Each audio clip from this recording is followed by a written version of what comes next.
Hello la famille, bonjour tout le monde, j'espère que ça va chez vous. Bienvenue à votre émission Beto Zondila Yaou, l'émission qui vous enseigne, l'émission qui vous divertit. Aujourd'hui, nous partons à la rencontre de son Excellence, Monsieur l'ambassadeur de l'Allemagne au Congo, de Madame Francine Toumi, présidente de la Fondation pour la recherche médicale, de Monsieur Josias Ngaïta, chef d'orchestre symphonique des enfants de Brazzaville, et de Monsieur Boris Songuessa, directeur de l'école gastronomique Jean-Paul II. Vous l'aurez compris, c'est plusieurs interviews en une seule. Allons alors tout de suite découvrir la relation Allemagne-Congo dans certains domaines. Bonjour Monsieur l'ambassadeur, comment allez-vous? Très bien, merci. Alors déjà, on aimerait savoir comment vous êtes devenu ambassadeur de l'Allemagne au Congo. Je suis arrivé ici le 10 octobre 2020 après la décision du ministère des Affaires étrangères de m'envoyer ici en fonction de l'ambassadeur et après l'accord du gouvernement du Congo. D'accord. Déjà, on sait ce que c'est qu'un ambassadeur. L'ambassadeur, c'est le représentant d'un pays dans un autre pays. Quel est le rôle, sinon l'importance d'un ambassadeur dans un pays? Quel est votre rôle ici au Congo-Brazzaville? Le rôle est très complexe. On travaille pour renforcer les liens bilatéraux entre nos deux pays dans tous les secteurs. Ça concerne le secteur culturel, le secteur juridique, les relations économiques et une de nos priorités est sur la coopération économique. Ça veut dire la promotion et la mise en œuvre de grands projets régionaux, mais aussi bilatéraux entre le Congo et l'Allemagne. Et on est ici aussi pour renforcer les liens politiques. Donc, on accompagne des délégations, des parlementaires. Par exemple, l'année dernière, on a reçu 3 délégations parlementaires des Bundestag, notre Assemblée nationale, et on participe aux conférences. On est là pour établir des bonnes relations avec la plupart des ministres, Premier ministre, le chef de l'État. Et on fait aussi des rapports et on promeut des micro-projets. Donc c'est très complexe et ça c'est un aspect très intéressant que notre fonction, la mienne et celle de mon adjoint, est très diverse. D'accord. Pouvez-vous nous parler des relations culturelles, scientifiques, politiques entre l'Allemagne et le Congo? Commençons par les relations culturelles. Quelles sont les relations culturelles entre l'Allemagne et le Congo? Culturelles. Merci pour votre intérêt de ce secteur. Les relations scientifiques sont très importantes et déjà bien développées en ce qui concerne la coopération de la Fondation congolaise de la recherche médicale avec l'Institut de la médecine tropicale de Tübingen, une ville universitaire en Allemagne du Sud. Et je suis très content que le professeur Toumi, directrice de cette fondation, est présente ici aussi pour répondre à vos questions spécifiques. On s'engage aussi au secteur culinaire parce qu'on a une bonne coopération avec l'école d'hôtellerie Jean-Paul II. Et un autre aspect très important, et c'est vraiment unique, est l'existence de l'orchestre symphonique de Brazzaville, des jeunes, fondé par Monsieur Joyas Gatto, qui est aussi le maestro de cet orchestre. qui est aussi venu pour répondre à vos questions spécifiques. On donne des bourses, on promouvoit des artistes en collaboration avec l'Institut Goethe et les ateliers SAM, par exemple, et on est en train de développer des cours de langue. Donc, c'est assez beaucoup, je crois, pour notre ambassade ici. Y a-t-il des informations que vous pouvez donner à la jeunesse? Pour les jeunes, comme déjà expliqué, on promouvoit la formation des jeunes à travers de notre coopération avec, par exemple, l'école gastronomie Jean-Paul II. On est en train de développer des cours de langue pour tout le monde, mais aussi pour les jeunes. Et l'échange scientifique se passe au niveau des jeunes gens, et l'orchestre symphonique se compose uniquement des jeunes musiciens. Donc c'est une priorité pour nous de coopérer avec les jeunes. On a aussi des bonnes relations avec les deux universités ici à Brazzaville et en contact avec beaucoup de jeunes qui s'engagent dans le cadre de certaines ONG. Nous poursuivons l'interview avec Madame Francine Toumi, présidente de la Fondation congolaise de la recherche médicale. Bonjour Madame Francine. Bonjour. Comment allez-vous? Je vais bien, merci. Pouvez-vous nous parler de la Fondation congolaise de la recherche médicale? La Fondation congolaise pour la recherche médicale a été créée en 2008 et c'est un organe d'appui à la recherche biomédicale au Congo-Brazzaville pour la formation et pour conduire des activités de recherche relevantes pour la santé publique. On remarque que vous contribuez aussi à la relation Allemagne-Congo. Pouvez-vous nous parler de cette relation-là? Alors, la relation Allemagne-Congo, d'abord ma relation avec l'Allemagne a commencé il y a plusieurs années, lorsque j'ai travaillé, j'étais basée à l'université de Tübingen, à l'Institut de médecine tropicale. Et ensuite, lorsque je suis revenue, cette université a continué à apporter son soutien de différentes manières. Déjà, moi, en étant personnel de l'université, ensuite le directeur de l'Institut de médecine tropicale et aussi vice-président de la Fondation congolaise pour la recherche médicale.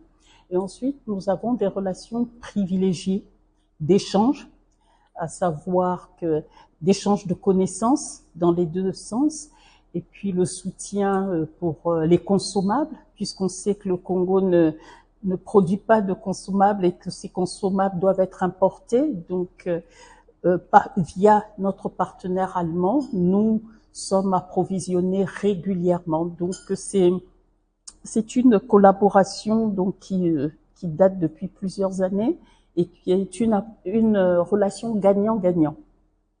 Madame Francine, vous êtes une référence. Pouvez-vous nous parler de votre parcours?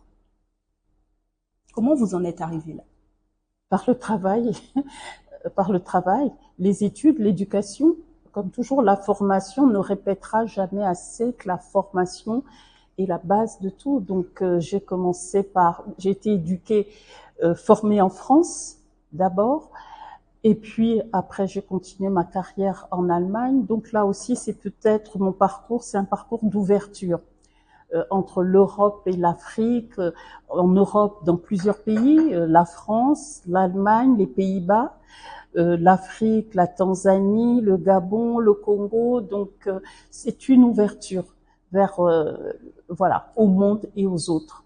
En Allemagne, parlez-nous de ce trophée, de cette graduation, quand vous avez donné un prix. La dernière, c'était plus qu'un prix, ça devait être la croix en français, et c'est une reconnaissance du président allemand. Donc, cela avait été sollicité donc par l'ambassadeur d'Allemagne et j'ai eu l'honneur de recevoir donc cette distinction honorifique qui est l'une des plus importantes distinctions, donc justement qui pour moi en tous les cas, et je pense aussi pour l'Allemagne, met en avant cette collaboration, encore une fois je dis gagnant-gagnant entre nos deux pays, parce que le point que je souligne souvent et qui est pour moi l'emblème de ma fondation, c'est un éléphant qui, avec sa trompe, a une fourmi sur sa trompe, et l'éléphant soulève sa trompe de façon que la fourmi et l'éléphant puissent se parler yeux dans les yeux. Et ça, c'est le symbole de ma fondation. Pourquoi? Et de la coopération et de partenariat. Et quand j'avais proposé cette illustration, qui a été adoptée, mais complètement par les plus grands journaux scientifiques, ça reflétait ce que l'on est.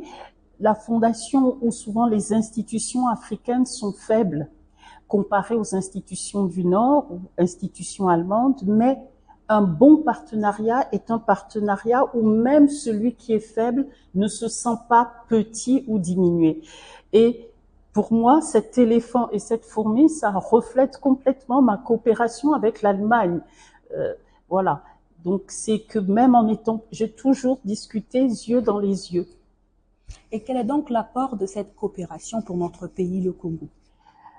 Alors, en matière scientifique, cela pourrait être énorme. Il y a des possibilités de financement extrêmement importantes. Quand on regarde l'Europe fonctionne en groupe. On voit très bien que le plus grand donneur de financement de fonds, c'est l'Allemagne, avec la France et les autres pays, mais l'Allemagne est l'un des plus grands contributeurs. Et en sciences, nous bénéficions beaucoup de financement européen. Donc, là est une grande opportunité. Ensuite, il faut que l'on diversifie nos ouvertures. On a tendance à rester focalisé sur les coopérations basées sur les anciennes colonies. Il faut que ça change si on veut se développer, si on veut s'ouvrir. Et l'Allemagne est un partenaire qui est fort, et pour le coup, peut-être qu'on n'en profite pas assez, justement. Et c'est un partenaire qui n'attend que, voilà, qu'on lui propose des moyens, des projets de collaboration. Et voilà. Donc moi, à mon petit niveau, j'en profite énormément. Et tant mieux. Mais je peux pas consommer toutes les possibilités tellement elles sont énormes. Donc il faudrait que nos jeunes en profitent, parce que la population est jeune. C'est un pays qui a de nombreuses opportunités. Il faudrait qu'on les saisisse. Alors justement, est-ce que vous n'aurez pas un message pour cette jeunesse qui pourrait regarder cette vidéo? À ces jeunes, je leur dirais, formez-vous, diversifiez vos sources de formation, les pays où vous pouvez vous former. Mon expérience, en tous les cas, avec l'Allemagne est extrêmement positive, puisqu'elle dure depuis des années. Sinon, je l'aurais cessé. Et donc, ce sont des opportunités qu'il faut saisir, qui vous permettent de vous former et d'ouvrir les possibilités, les champs des possibles. Donc, je vous encourage aussi à apprendre les langues étrangères, à apprendre l'anglais, à apprendre l'allemand, à apprendre les autres langues pour s'ouvrir, parce que aujourd'hui, on est à l'ère de la mondialisation. Et donc, on ne peut plus se contenter d'une seule langue. Il faut en parler au moins deux correctement pour pouvoir avoir plus de possibilités, sachant que dans une vie, vous les jeunes, vous n'aurez probablement pas qu'un seul métier. Vous aurez peut-être au cours de votre vie, vous allez exercer différents métiers. Donc, il faut s'ouvrir aux langues et s'ouvrir au monde. Et donc, peut-être essayer l'Allemagne.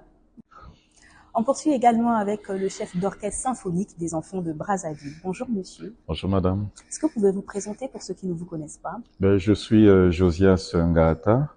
On dit maestro parce que maestro veut tout simplement dire chef d'orchestre. Donc je suis musicien de formation, c'est-à-dire compositeur de musique classique et aussi chef d'orchestre, c'est ça la formation. Et nous avons créé l'orchestre symphonique des enfants de Brazzaville, avec l'appui justement de l'ambassade d'Allemagne au Congo. qui est toujours là permanemment pour nous accompagner. Quel était le but de la création de cet orchestre? C'est faire la promotion de la musique classique en milieu juvénile, en milieu des enfants. Cette musique qui n'est considérée pour la plupart que musique des Blancs et tout.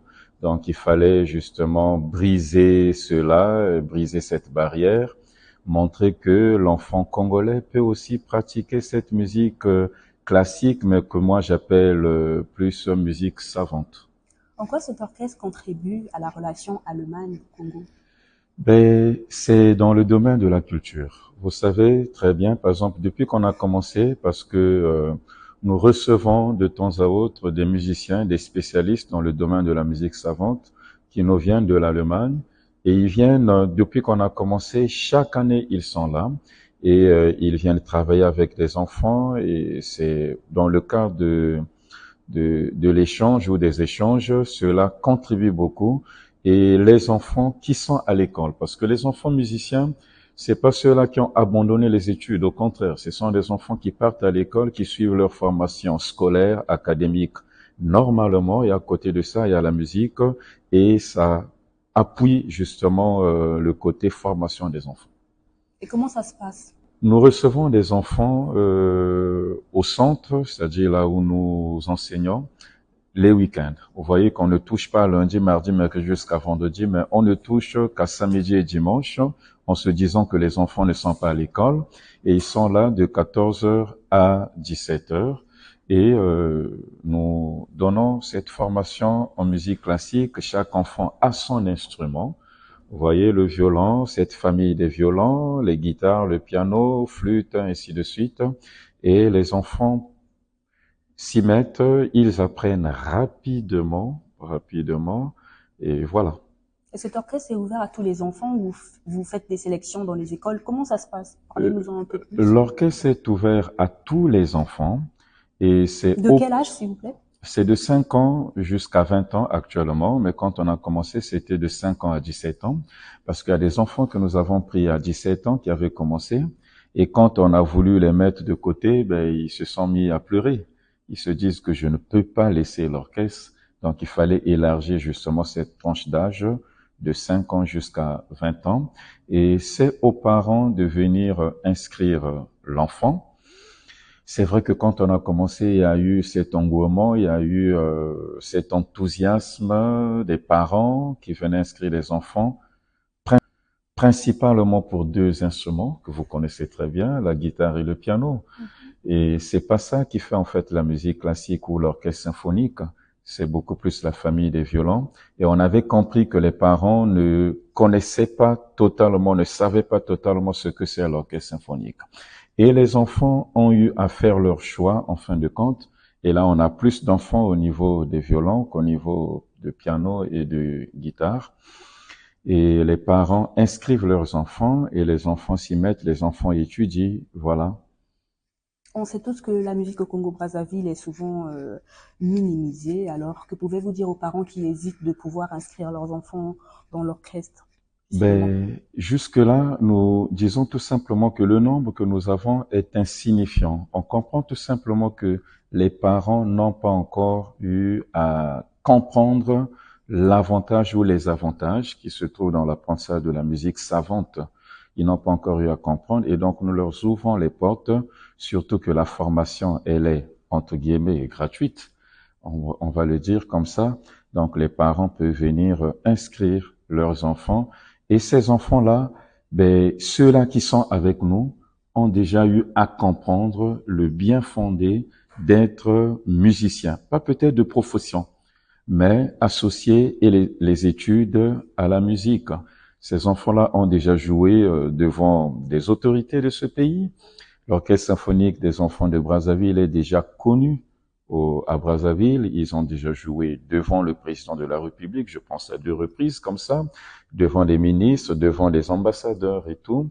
Donc, ça fait aussi une formation pour ces enfants qui ne regardaient que les autorités peut-être au niveau de la télé, mais maintenant qu'ils les voient en live, ça fait partie aussi de la formation. Et que se passe-t-il après la formation de ces enfants? Ce que vous avez dit de 5 ans jusqu'à 20 ans. Après les 20 ans, après toute cette formation, que se passe-t-il? Dans la vision, c'est de retenir certains enfants qui sont en train de bien confirmer leur apprentissage, qu'ils puissent être eux aussi des encadreurs pour les enfants qui viennent, mais on peut pas les retenir parce qu'on a eu déjà à faire partir beaucoup d'enfants parce que ils ont le baccalauréat, ils ont la licence, après ils doivent aller en formation, mais on peut pas les retenir. L'orchestre est là, nous travaillons avec les enfants qui sont avec nous au centre. Mais, comme on l'a dit, c'est pas vraiment une profession pour ces enfants, mais c'est quelque chose qui s'ajoute à leur formation, à leur éducation. Et nous avons eu de très bons témoignages au niveau des parents. Un enfant qui aurait commencé sa formation scolaire ou ses études peut-être pas totalement bon, mais les résultats se sont vraiment améliorés quand l'enfant s'est mis à étudier la musique ou à apprendre la musique. Voilà. Ici, chez nous, les parents n'ont pas encore eu à découvrir cela, nous insistons, mais ailleurs, la formation musicale, elle est très chère parce que les parents ont eu à comprendre cette importance-là. Et il sait que l'enfant, je l'envoie à l'école, mais il doit aussi avoir un instrument de musique à côté. Et on termine avec le directeur de l'école gastronomique Jean-Paul II. Bonjour, monsieur le ministre. Bonjour, madame Merveille. Comment allez-vous? Ça va très bien, merci. Vous parlez des relations congo-allemandes en ce qui concerne l'art culinaire. Mais pour nous, l'Allemagne est quelque part un bon samaritain et un bon partenaire. Nous avons commencé avec l'Allemagne depuis plusieurs années. Je me rappelle encore de la première fois où son Excellence est venu affouler le sol de notre école, où il nous a fait cette promesse que je reviendrai pour bâtir un édifice. On dit d'accord. Oh, quelques années après, quelques mois après, on a perdu espoir. On s'est dit que son Excellence nous a laissé. Et quand il est venu, la seconde fois pour confirmer et bâtir l'édifice qu'il a bâti, pour nous, c'était une joie pas possible parce qu'on s'est dit enfin, on a un endroit, un espace où les élèves pouvaient s'exprimer, où les élèves pouvaient justement apprendre leur théorie à la pratique. Et aujourd'hui, on voit les preuves, les résultats. Plus de 4 générations, justement, profiter de cette bâtisse, de cette salle, qui aujourd'hui, certains s'expriment à travers les hôtels et les restos de la place. Donc, on peut dire pour nous, l'Allemagne, merci pour ce qu'il fait, pour ce qu'il continue à faire. Et c'est l'occasion aussi permis de dire aux autres de profiter justement de cette coopération, de cet accompagnement, ou de ce que l'Allemagne fait via son excellence, comme a dit Madame Toumi et le DG de l'orchestre. Si tous pouvaient emboîter le pas et revenir vers son excellence via l'Allemagne, je pense que chacun pourrait trouver son compte pour que, comme a dit toujours Madame Toumi, qu'il y ait un côté gagnant-gagnant et que chacun emboîte le pas pour pouvoir aller s'exprimer. Il y a un adage qui dit « Chacun de nous est une étoile pour les autres, pour briller pour les autres ». Aujourd'hui, l'Allemagne brille pour nous, alors chacun aussi devait profiter pour avoir cette lumière de l'Allemagne. Et son Excellence, malgré ses programmes chargés, n'a jamais justement oublié. Dès qu'il est disponible, il est toujours là et il donne toujours une fiche technique, il donne toujours des consignes pour pouvoir nous accompagner et nous encourager dans ce que nous faisons. En revenant au prix que vous lui avez remis au Percy d'Or, cette médaille, pouvez-vous nous en dire plus? Nous avons remis le prix à son Excellence, déjà par rapport à tout ce qu'il a fait. Il y a un adage qui dit chez nous au village, quand vous êtes dans un village, il y a un chef du village. Le chef du village, quand vous allez le voir, les gens doivent apporter du vin, de la cola et toujours des présents pour le remercier. Mais nous, on s'est dit, l'ambassadeur, on ne sait pas qu'est-ce qu'il donner. Est-ce qu'il faut donner... On s'est dit, on va faire un présent pour dire à son Excellence qu'on n'a pas grand-chose. On va faire un geste où, le jour où vous allez finir au Congo et que vous allez repartir chez vous au pays, que vous ayez quelque chose que vous allez regarder en disant que voilà, ça, je l'ai eu à Brazzaville, au nom de tout le monde qui est ici. Comme ça, toutes les fois que vous avez vous levé le matin et que vous avez observé cette médaille, vous allez dire voilà, ça c'est les cuisiniers qui ont donné et tous les jeunes de l'école Jean-Paul II. C'est pour ça que nous allons donner cette médaille à son Excellence pour que le jour son mandat finira et quand il va prendre son vol pour repartir vers l'Allemagne, et qu'il accrochera cette médaille dans son salon, il pensera à tous les jeunes Congolais du Congo, à tous les jeunes cuisiniers du Congo et aux enfants du Congo. Voilà, nous sommes arrivés à terme de cette émission. On espère que la jeunesse a pris des notes. On espère surtout que chacun de nous profitera au maximum de cette coopération. On se dit à très prochainement pour un prochain numéro. Ciao!